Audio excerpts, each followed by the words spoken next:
دغه څو شعرونه نوي به ته ووایم چې بې له وحشته بې خطرو ژوند دی بې له وحشته بې خطرو ژوند دی او ژوند خو د غره ژوند د مزو ژوند دی او یې په ښارونو کې آبادو خلکو دغلته مرګ څنګ دی او په څو ژوند دی په ښارونو کې آبادو خلکو دغلته مرګ څنګ دی او په څو ژوند دی او ډېرو ترې خاورو له زړه ستړی یوړو ډېرو ته بار لا په اوږو ژوند دی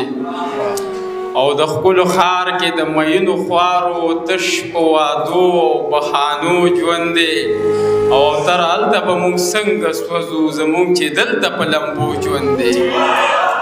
او دغه څو شعرونه نور هم چې ستاسو په کوڅو کې د خپو پلونه به مې پاتې شي زه به ترېنه لاړ شم خو یادونه به مې پاتې شي او بیا ورته زما په سترګو ګوره که دې یاد شوم او ځوړند خر دیوال ته تصویرونه به مې پاتې شي چې بیا ورته زما په سترګو ګوره که دې یاد شوم او ځوړند هر دیوال ته تصویرونه به مې پاتې شي او لږ څه ته مې پرېږده مرګه دومره زر مې مه وجنه او زړه کې ډېر نیمګړي ارمانونه به مې پاتې شي او دغه سرمایه مې د اوتر جنون له ډېره د خیر دی که زه مړ شم خو شعرونه به مې پاتې شي او دغه څو شعرونه بس اخري اختتامي وایم چې تش د خولې په پالسګرو پسې مزه باسین صاحب چې تش د خولې په پالسګرو پسې مزه د لباس په دې ملګرو پسې مزه او څه ناسې د کردار امتحان اخله تش د رنګ پخې وګرو پسې مزه او دا چې ستا په وړاندې غټې غټې وایي اسم نه دي په دې نرو پسې مزه او چې د ننګه ډک وي یو ملګری ډېر دی د بې ننګو په لښکرو پسې مزه مګنه چې د ننګه ډک وي یو ملګری ډېر دی د بې ننګو په لښکرو پسې مزه او صرف لاس مې په سر کېده و نو ستا یم د بنګال په جادوګرو پسې مزه او د یو بل نه راله زړونه توروي خو د دې خلکو په خبرو پسې مزه او دا غریب د خپل جنون سره لګیا وي د اوتر په دې سندرو پسې مزه یو جهان مرنا اردو هغه استاد باندې چې کوم نظم دی هغه ووایي بس بیا به خبره خلاصه شي اردو والی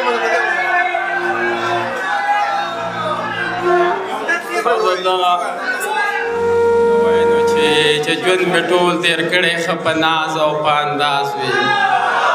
چې ژوند مې ټول تېر کړی ښه په ناز او په انداز وي چې ستړی مې ساروي کې وام چې زم چېرته استاز وي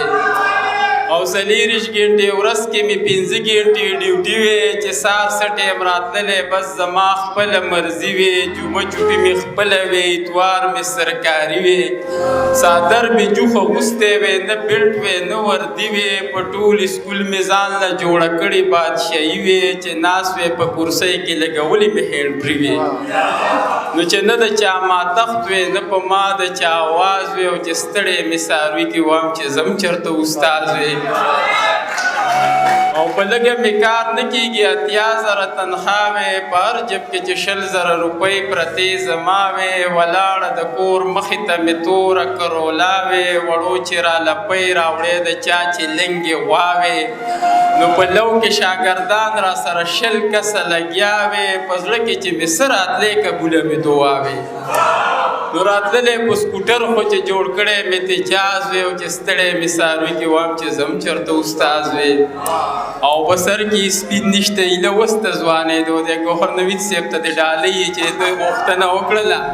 چې په سر کې سپین نشته ایله وسته ځوانېدو دی په تله چې وتلې 45 کیلو دی سلک دی